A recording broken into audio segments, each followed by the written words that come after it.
un mois déjà que 2025 a commencé et je suis très certain qu'en tant que jeune, souciant de son avenir, en début d'année, tu t'es fixé des objectifs.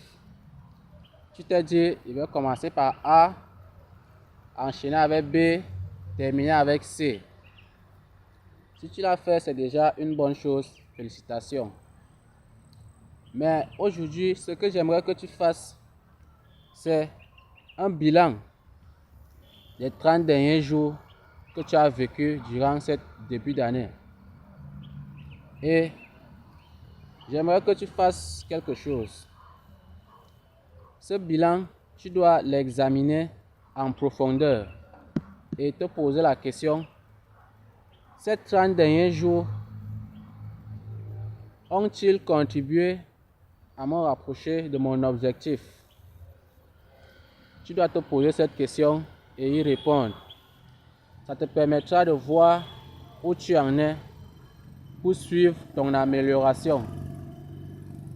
Et je suis très certain que certains de ces objectifs, tu as commencé à t'écarter d'eux au fur et à mesure que les jours passaient parce que tu ne voyais pas de résultats. J'ai envie de te dire, continue dans cette voie. Même si les résultats tardent à arriver, ne te soucie pas, ça arrivera. Prends juste le temps de faire le bilan et d'examiner comment tu t'es comporté ces 30 derniers jours sur le plan professionnel, sur le plan social et sur ton plan spirituel. Examine ces points de ta vie et corrige ce qui doit être amélioré. N'attends pas la fin d'année pour faire un bilan global. Fais un bilan à chaque fin du mois pour voir ton amélioration. Ça te permettra de ne pas te perdre par les distractions qui surviendront au courant de l'année. Donc, commence à faire le bilan des jours arrière que tu as vécu et corrige ce qui doit être corrigé. Et si certains de tes objectifs ont déjà été accomplis, félicitations à toi.